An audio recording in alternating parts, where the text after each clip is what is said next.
We can replace you with 2 junior engineers and still save money. Robert smiled coldly across the conference table. Nothing personal, just business optimization. My name is Michael Sharma, 52 years old, head of engineering at TechSurge Industries for the past 18 years. I'd built their entire network infrastructure from the ground up, engineered every critical system, and personally coded the proprietary software that had become the backbone of their operations. But apparently, that wasn't enough to justify my salary anymore. I sat across from Robert Chen, the new chief operations officer who'd been with the company for barely 8 months. He was 39, wore rimless glasses that probably cost more than my first car, and had an MBA from Wharton. He'd been brought in to streamline operations, corporate speak for cutting experienced staff and replacing them with cheaper alternatives. The severance package is quite fair, said Pamela from HR, sliding a blue folder across the polished conference table. 3 months' salary plus compensation for unused vacation days. You'll have healthcare coverage through the end of the quarter. I nodded and took the folder without opening it. Is there anything else? I asked, my voice betraying none of the turmoil I felt inside. Robert looked slightly disappointed, as if he'd been expecting an outburst he could report back to the executive team. Most people have questions at this point, he said. Concerns about the transition. I shrugged. Seems straightforward enough. Robert and Pamela exchanged glances, clearly surprised by my calm acceptance. What they couldn't understand was that I wasn't calm, I was finished. There's a significant difference. We would appreciate your assistance with the transition, Robert continued. The new engineering team will need guidance on understanding our systems. We could arrange a consulting agreement for a few weeks. I'll consider it, I said, knowing full well I wouldn't. We shook hands. I emptied my desk into a single cardboard box. 18 years of professional life reduced to a handful of personal items. I nodded goodbye to a few colleagues who quickly looked away, their faces showing the unmistakable fear that they might be next. As I walked to my car in the parking garage, my phone vibrated. A text from Raj, the network administrator I'd hired 11 years ago. This is insane, Mike. Everyone's in shock. Call me. I didn't respond. Instead, I drove home to my apartment overlooking the river, poured myself a whiskey, and watched evening shadows stretch across the water. My wife Neela joined me on the balcony, placing her hand gently on my shoulder. What will you do now? She asked quietly. I took another sip of whiskey. Something will present itself. What Robert didn't realize, what he hadn't bothered to learn, was that I hadn't just built TechSurge systems. I had personally developed critical components with minimal documentation because the company had repeatedly refused to approve budget for proper technical writing staff. Only I fully understood the complex redundancy systems, the custom security protocols, the intricate network architecture that kept everything running seamlessly. And I had no intention of explaining it to anyone. I joined TechSurge Industries back when it was called Data Flow Solutions, a small tech consulting firm with 15 employees and a handful of local clients. Their entire technical infrastructure consisted of a few networked computers and a basic website. The founder, James Harrison, hired me away from a senior position at a larger firm in Bangalore. We're expanding, he told me, and we need someone who can build us something solid that will grow with us. Over 18 years, I'd transformed that rudimentary setup into a sophisticated enterprise system that managed everything from client databases to proprietary algorithms that gave TechSurge its competitive edge in the market. I'd built it component by component, adapting, enhancing, and refining as the company expanded to over 500 employees with offices in 4 countries. When James retired 6 years ago, his daughter Catherine sold the company to a venture capital group that rebranded it as TechSurge Industries. They kept me on, impressed by what I'd built. But gradually, things began to change. New executives brought new priorities, quarterly profits became more important than long-term stability. The warning signs appeared slowly. First, they rejected my proposal for a dedicated documentation team. Too expensive, they said.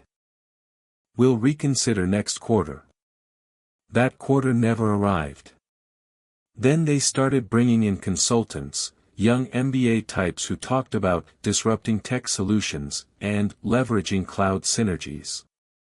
They would sit through my explanations of our system architecture with blank expressions, then recommend off-the-shelf solutions that wouldn't integrate properly with our custom infrastructure. I kept pushing back, explaining why their approach wouldn't work, demonstrating the customized code that made our systems unique. Eventually, they stopped inviting me to planning meetings. Neela noticed it before I did. "They're pushing you out," she said one evening during dinner. "You need to prepare yourself." I dismissed her concerns. They need me. Nobody else understands how all our systems integrate. That might be exactly the problem, she replied thoughtfully. 8 months ago, they hired Robert as the new COO. He came from a major tech corporation and immediately started discussing standardization and legacy system replacement. He hired 3 junior engineers fresh from university. They shadowed me, asking endless questions about the system architecture. I answered their questions, but I knew they weren't grasping the complexities. How could they? It had taken me years to build those systems, to understand the interdependencies, to create the redundancies that kept everything operational when problems inevitably arose. Last week, Robert stopped by my office. "Quick meeting tomorrow morning," he said casually. "Just a routine quarterly assessment." I should have anticipated what was coming. The first call came exactly 1 week after my termination. I was in my home office updating my resume when my phone rang. Robert Chen. I let it go to voicemail. "Michael, it's Robert. We're experiencing some issues with the client management portal. The new team is working on it, but they're having difficulty understanding some of your architectural decisions. Could you give us a call? It would just be a quick consultation." I deleted the message and returned to my resume. 4 more calls came that day, each voicemail sounding increasingly urgent. By evening, Raj texted me, "Systems have been down all day. Client interface not responding. Robert's freaking out." The next morning, Pamela from HR called. "Michael, I hope you're doing well. I'm calling because we'd like to discuss a consulting arrangement, just temporary, to help with some current system issues. The compensation would be quite generous." I picked up my phone. "How generous?" 25,000 Indian rupees per hour, minimum 4-hour engagement. "I'll think about it and get back to you," I said, then hung up. I sat at my kitchen table, watching boats move along the river below. Neela placed a cup of chai in front of me. "What are you thinking?" she asked. "I'm thinking they're discovering exactly what I'm worth." Over the next 3 days, the calls multiplied. Robert, Pamela, even Catherine Harrison, who remained on the board of directors. The client portal was completely non-functional. The automated workflow system was generating critical errors. The data processing algorithms were producing corrupted results affecting dozens of major clients. I didn't respond to any of them. On day 4, an email arrived from Quantum Solutions, TechSurge's main competitor in the region. They were smaller but had been steadily growing their market share. The email came from their Director of Innovation, Vikram Malhotra himself, Michael, I've heard about your situation at TechSurge. We've always admired your work from afar. Would you be interested in discussing opportunities with us? We're looking to enhance our entire technical infrastructure. I replied and arranged a meeting for the following afternoon. That evening, while Neela and I were preparing dinner, our doorbell rang. Robert Chen stood on my doorstep, his normally immaculate appearance disheveled, his rimless glasses slightly askew. Michael, I apologize for showing up unannounced, but we have an emergency situation. The entire system is down. Nothing is functioning. The team can't determine what's wrong or how to fix it. I leaned against the door frame. That sounds serious. It is. We need your help. The board has authorized me to offer you a substantial consulting fee. 40,000 Indian rupees per hour, whatever it takes. I thought about the cardboard box sitting in my study. 18 years of work reduced to a few mementos. I thought about, nothing personal, just business optimization. I thought about the documentation team they'd never approved. I'm sorry to hear about your troubles, I said quietly. But I have an interview tomorrow. Something's presented itself, just as I expected. I closed the door on his stunned expression and returned to cooking dinner with Neela. For the first time since my termination, I felt a sense of peace wash over me. Not satisfaction, not vindication, just clarity. I had no intention of helping them fix what they'd broken through their own short-sightedness. My meeting with Vikram Malhotra exceeded expectations. We met at a quiet cafe away from both companies' offices. I've followed your work for years, Vikram said, stirring his coffee. The enterprise system you developed at TechSurge is legendary in our industry. Nobody else has anything comparable. Thank you, I replied. It took time to build. That's precisely what I want to discuss, time. We're looking to develop something similar, but we don't want to start from zero. We need someone who understands enterprise architecture, integration points, security protocols. Someone who can build us something better than anything currently available. I'm interested, I said. Vikram smiled. Excellent, because I'm prepared to offer you the position of Chief Technology Architect. Full benefits, equity options, and a salary 30% higher than what you were making at TechSurge. The offer seemed too good. Why me? I asked.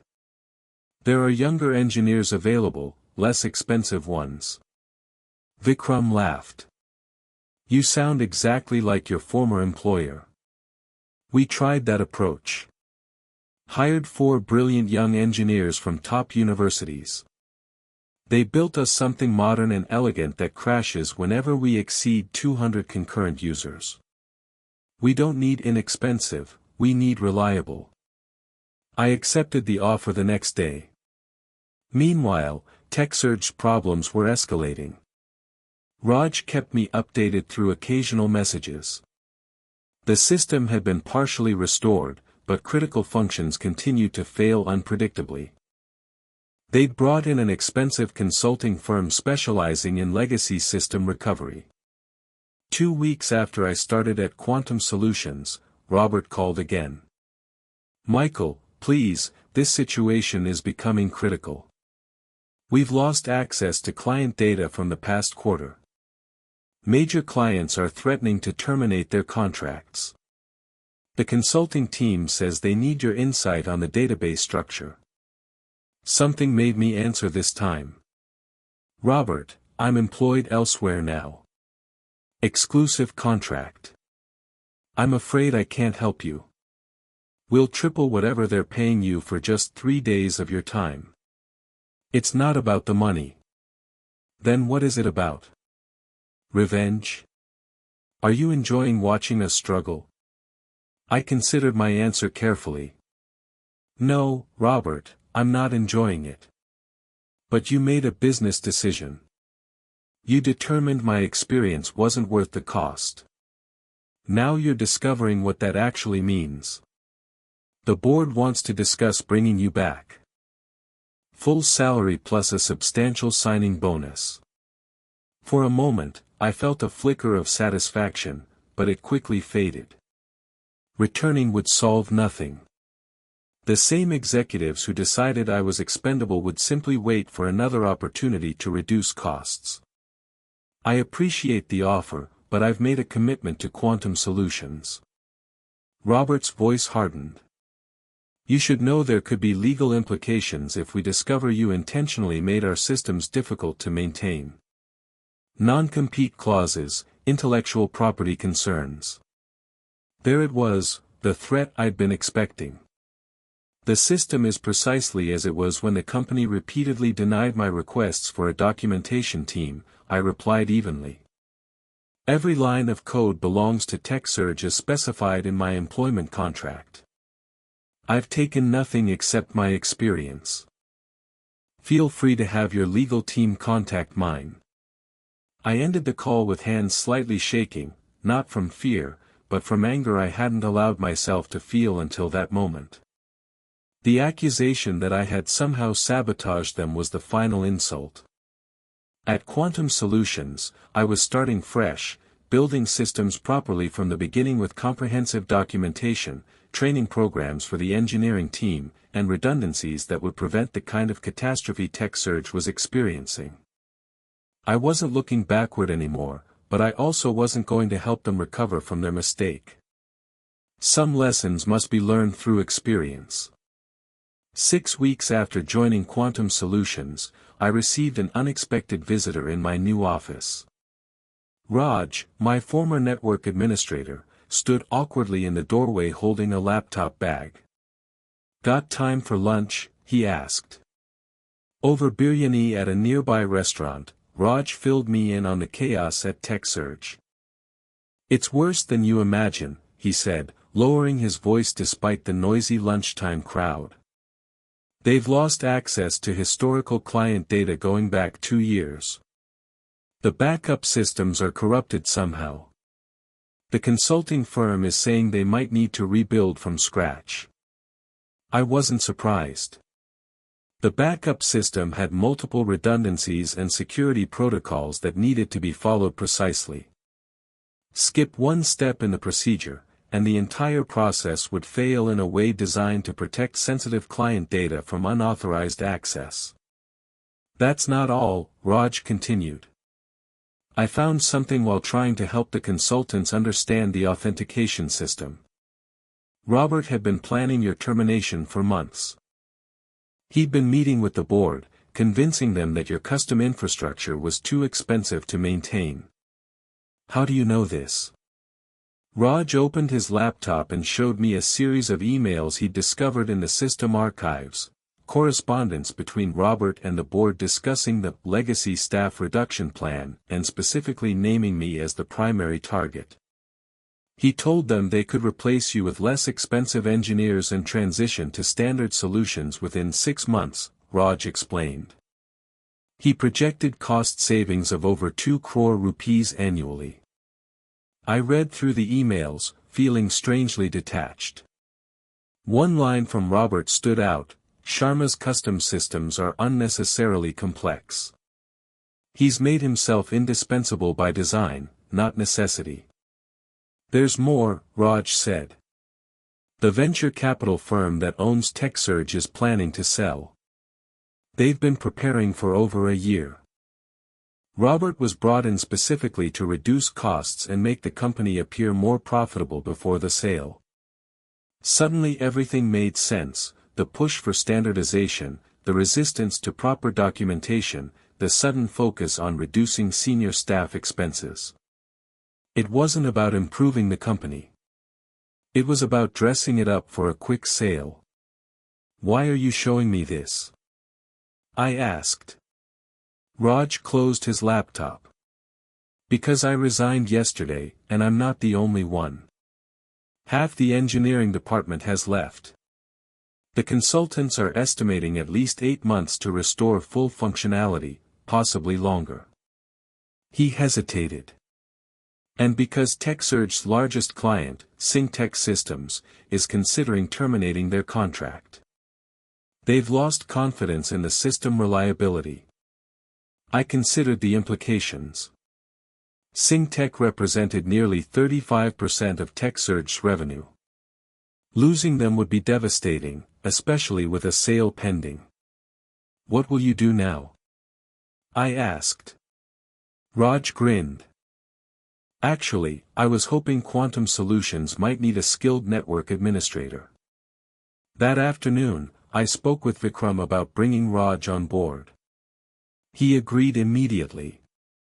We were building a team methodically with professionals who understood what it meant to create systems designed to endure. That evening, I received another call from Robert. This time, his voice had lost its authoritative edge. Michael, please. The situation is critical. SyncTech is threatening to terminate their contract. The board is questioning my decisions. We need your help. I'm sorry, Robert.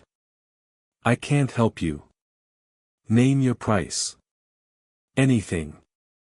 It's not about the price.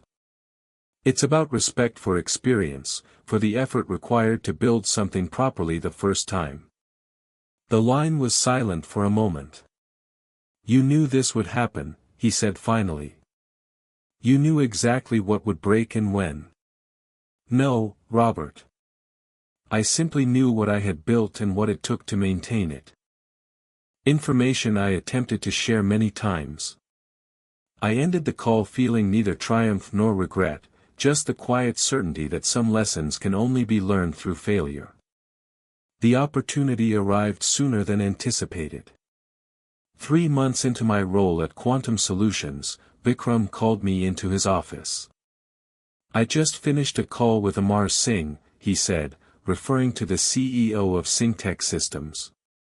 They're officially terminating their contract with TechSurge next month. They want to know if we can manage their technical requirements. SyncTech Systems managed over 300 client relationships throughout South Asia. It would more than double Quantum's current operations. We're not ready for that scale, I admitted. The new system is progressing well, but we're only halfway there. Vikram leaned forward. What would it take to be ready if necessary? I considered carefully. For additional senior engineers, expanded server infrastructure, and at least 10 weeks of development time. Even then, the timeline would be tight. Amar is desperate. TechSurge's failures are damaging their reputation with clients. He's willing to give us 16 weeks and fund the infrastructure expansion. This was the crucial moment. If Quantum took on SyncTech and succeeded, it would establish us as a serious industry competitor. If we failed, it could damage both companies irreparably. Let me develop an architectural plan, I said. I'll have it ready tomorrow. That night, I barely slept. I sketched system diagrams, mapped data migration pathways, considered scaling challenges. By morning, I had a plan, ambitious but achievable. A phased approach that would allow us to onboard SyncTech's client base incrementally, minimizing disruption. When I presented it to Vikram, he studied it carefully. This looks solid, he said finally. But I notice you've included a substantial documentation phase that adds 4 weeks to the timeline. It's non-negotiable, I replied. That's where TechSurge failed. We document everything from the beginning. We train the team on every component. No single points of failure. Vikram nodded. I trust your judgment. Let's proceed. The following weeks were intensely demanding. We hired 6 more engineers, including 3 who had recently left TechSurge. Raj developed a data migration tool that could translate TechSurge's data structure into our new system. I designed a modular architecture that could scale with Syngtech's requirements. Midway through the project, I received an email from Catherine Harrison, who still sat on TechSurge's board. "Michael, I want to apologize for how things ended. The board was misled about the implications of your departure. Robert has been removed as COO. We're struggling to recover, and Syngtech's departure will significantly impact us. If you're ever interested in returning, the door remains open." I didn't respond. 12 weeks into our 16-week timeline, we were prepared for a phased implementation. Syngtech's smallest division, comprising 50 client relationships in Mumbai, would migrate first. If successful, the remaining divisions would follow sequentially. The day before the initial migration, Vikram called me into his office again. A familiar face was waiting, Amar Singh himself. "So you're the system architect?" Amar said, standing to shake my hand. "Vikram has told me a great deal about you." "All positive, I hope." Amar smiled. "He says you've built us something that won't collapse every time we add a new client, something that will expand with our business." "That's the intention." "I also understand you previously worked for TechSurge."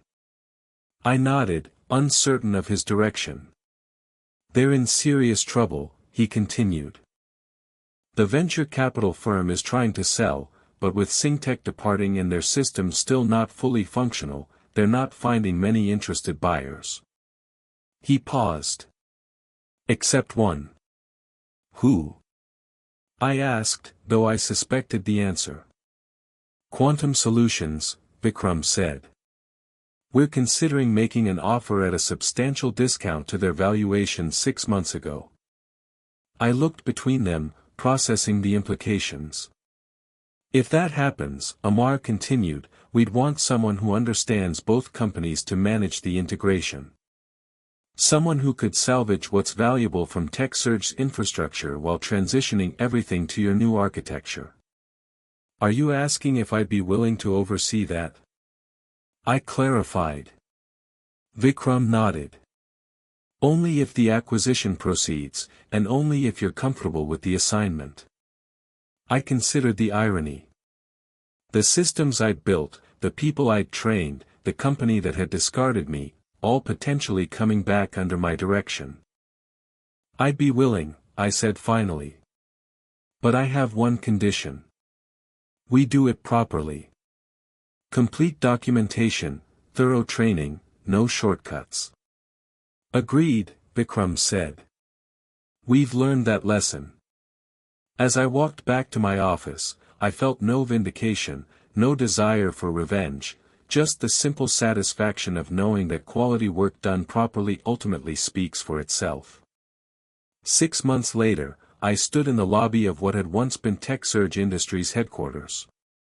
The sign now read, "Quantum Integrated Solutions." The acquisition had completed for less than a third of what the company had been valued at before my departure. Vikram and I walked through the office greeting former TechSurge employees who would remain through the transition. Some looked away awkwardly. Others smiled with relief.